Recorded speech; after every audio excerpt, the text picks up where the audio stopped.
શ્રી મહંત સ્વામીનું જીવન ચરિત્ર। જય સ્વામિનારાયણ મિત્રો, આજે આપણે પ્રમુખ સ્વામી મહારાજના ઉત્તરાધિકારી અને હાલના છઠ્ઠા ગુરુદેવ એવા મહાન મહંત સ્વામી મહારાજના જીવન ચરિત્ર વિશે ચર્ચા કરીશું।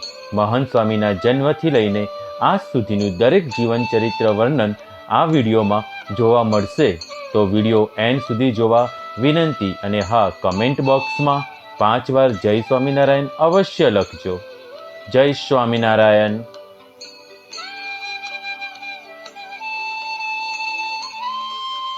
મહંત સ્વામી મહારાજનો જન્મ 13 સપ્ટેમ્બર 1933ના રોજ મધ્યપ્રદેશ ભારતના જબલપુરમાં ડાહીબેન અને મનીભાઈ નારાયણભાઈ પટેલને ત્યાં થયો હતો। થોડા દિવસો પછી BAPSના સ્થાપક શાસ્ત્રીજી મહારાજે જબલપુરની મુલાકાત લીધી, જ્યાં તેમને નવજાત બાળકને આશીર્વાદ આપ્યા અને તેનું નામ કેશવ રાખ્યું। મહંત સ્વામીના સંસારી પિતાનું નામ મનીભાઈ નારાયણભાઈ પટેલ અને માતાનું નામ ડાહીબેન પટેલ હતું। બંને પતિ પત્ની શાસ્ત્રીજી મહારાજના ચુસ્ત શિષ્યો હતા। નવાઈની વાત એ છે કે શાસ્ત્રીજી મહારાજે મહંત સ્વામીના જન્મ પછી તુરંત તેમના મા બાપના ઘરે મુલાકાત લઈ પ્રથમ તેમનું ફેમિલી નામ કેશવ રાખેલું।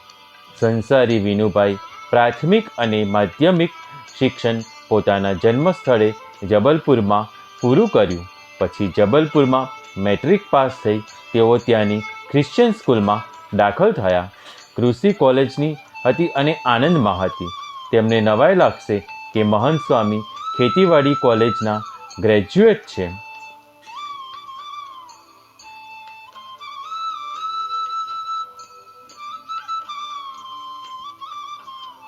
વિનુભાઈ પટેલ કોલેજમાં હતા ત્યારે 1951 અને 1952માં યોગીજી મહારાજને મળ્યા। તેનાથી પ્રભાવિત થઈ ઉનાળાના વેકેશનમાં યોગીજી મહારાજની પાસે જતા અને ત્યારે તેમને સાધુ જીવન ગાળવાની પ્રેરણા મળી। 24ની ઉંમરે વિનુભાઈ પટેલ ઉર્ફે મહંત સ્વામી પાશ્ચાત્ય દીક્ષા મળી। શરૂમાં તેમનું નામ વિનુ ભગત રખાયું હતું। યોગીજી મહારાજ જ્યારે પ્રવાસ કરતા ત્યારે વિનુ ભગત સાથે સેવામાં હાજર રહેતા, તેમનો પત્ર વ્યવહાર સંભાળતા। 28ની ઉંમર પછી તેમને સ્વામી તરીકેની દીક્ષા ગઢડામાં મળી અને ત્યારે તેમનું સાધુ તરીકે કેશવ જીવનદાસનું નામ મળ્યું। તે દિવસ 51 સેવકોને પણ દીક્ષા મળેલી। બધાને મુંબઈના સંસ્કૃતનો અભ્યાસ કરવા રખાયા અને તેમના 51ના ગ્રુપ લીડર દાદરમાં મહંત સ્વામી ઉર્ફે કેશવ જીવનદાસ હતા। 1951માં મહંત સ્વામી પ્રમુખ સ્વામીને મળ્યા અને તેમની સાથે દેશ પરદેશમાં ધાર્મિક પ્રવાસો કર્યા। મહંત સ્વામીની સેવા ભાવનાથી પ્રભાવિત થઈ પ્રમુખ સ્વામીએ બીજા સિનિયર સાધુઓની અમદાવાદમાં હાજરીમાં 20/7/2012માં તેમનું નામ સાધુ તરીકેનું નામ મહંત સ્વામી રાખી દીક્ષા આપી અને ત્યારે પ્રમુખ સ્વામીએ 4 વર્ષ પહેલાં સમયસર મહંત સ્વામીને પોતાના ઉત્તરાધિકારી તરીકે નિમ્યા હતા। હાલ પૂજ્ય મહંત સ્વામી જે BAPSના કાર્યને આગળ વધારી રહ્યા છે। મહંત સ્વામીએ જાતે જ સ્વામિનારાયણ અક્ષરપીઠ દ્વારા પ્રકાશિત પુસ્તિકા જેવા મેં નિરખ્યા રે માં લખ્યું હતું કે યોગી બાપા આવતા ત્યારે અમે તો આઘા પાછા થઈ જતા। વળી કોન્વેન્ટ સ્કૂલમાં ભણેલા એટલે હિન્દુ ધર્મ માટે બહુ માન નહીં।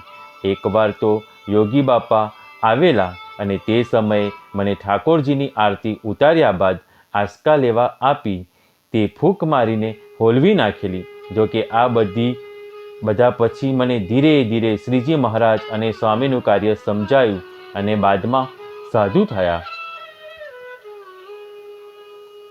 2013માં જ્યારે બાપાનું ઓપરેશન કરવામાં આવ્યું ત્યારે દુનિયાભરના કરોડો હરિભક્તોએ તેમના માટે પ્રાર્થના કરી હતી। પ્રમુખ સ્વામી મહારાજની તબિયત છેલ્લા ઘણા સમયથી ખરાબ હતી, જેથી મહંત સ્વામીને જવાબદારી સોંપવામાં આવી હતી।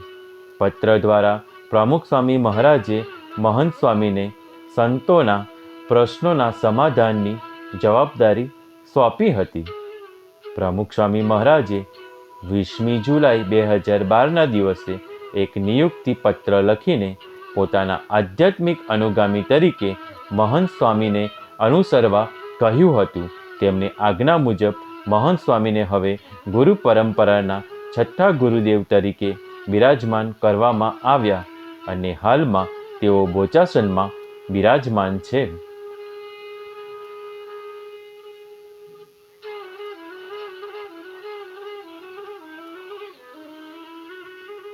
સૌપ્રથમ મહંત સ્વામીએ આજના યુવાનોને પ્રેરણાત્મક સંદેશ આપ્યા. મહંત સ્વામીએ યુવાનોને ચીમકી આપી કે તેમને વેકેશન પડે એટલે થીમ પાર્કમાં કે બીજા આનંદ પ્રમોદમાં સમય વેડફવો નહીં. તે પછી જ્યારે એટલાન્ટામાં 8,000 જેટલી સંખ્યામાં સ્વામિનારાયણ પંથના યુવાનો ભેગા થયા, તે અમેરિકામાં હિન્દુઓના મોટામાં મોટું ગેધરિંગ હતું. 3200 જેટલી હાઈસ્કૂલ અને કોલેજોના યુવાનો આવ્યા હતા. યુવાનોને મહંત સ્વામીએ જ્ઞાન, ભક્તિ, વૈરાગ્ય અને ધર્મનો સંદેશ આપ્યો. મેળાવડામાં સ્વામિનારાયણ પંથના યુવક યુવતીઓએ ગીત નાચ દ્વારા ધર્મનો સંદેશ આપ્યો. અહીં મહંત સ્વામીએ તેમના પ્રથમ ભાષણ કર્યું અને જંગી હાજરીમાં સ્વામિનારાયણ ભગવાનની આરતી ઉતારી. તે સ્થળે ડૉક્ટર સ્વામી તરીકે ઓળખાતા સ્વામીએ મહંત સ્વામીને પંથના ગુરુ જાહેર કર્યા. મહંત સ્વામીએ દીક્ષા અને આરતી પછીની સ્પીચમાં સંસ્થાના તમામ સાધુઓમાં એકતા, એકમત અને પ્રેમભાવ રાખવાનો સંદેશ આપ્યો.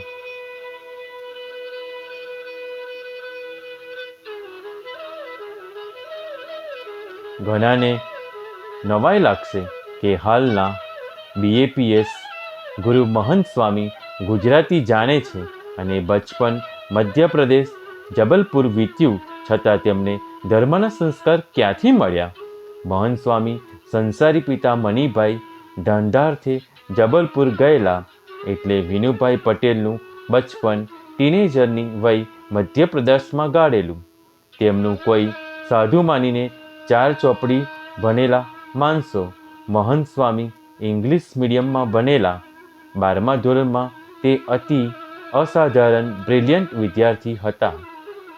12મા ધોરણ પછી માતા પિતા સાથે જબલપુરથી આણંદ આવ્યા.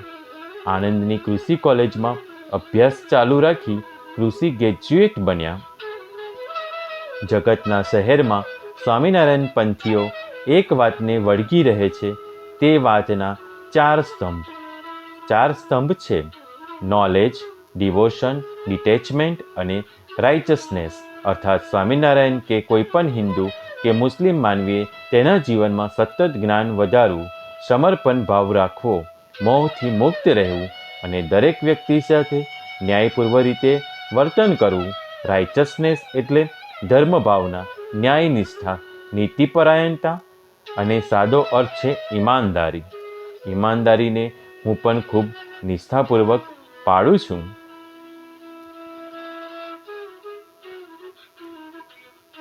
જય સ્વામિનારાયણ. આશા રાખું છું કે તમને આ વિડીયો પસંદ આવ્યો હશે. તો પ્લીઝ મારા આ વિડીયોને લાઈક, શેર અને સબસ્ક્રાઈબ કરવાનું ભૂલતા નહીં. કમેન્ટમાં 5 વાર જય સ્વામિનારાયણ અવશ્ય લખશો. બાપાની કૃપા આશીર્વાદ આપ સર્વ પર રહે એવી સ્વામિનારાયણ ભગવાનને પ્રાર્થના. જય સ્વામિનારાયણ.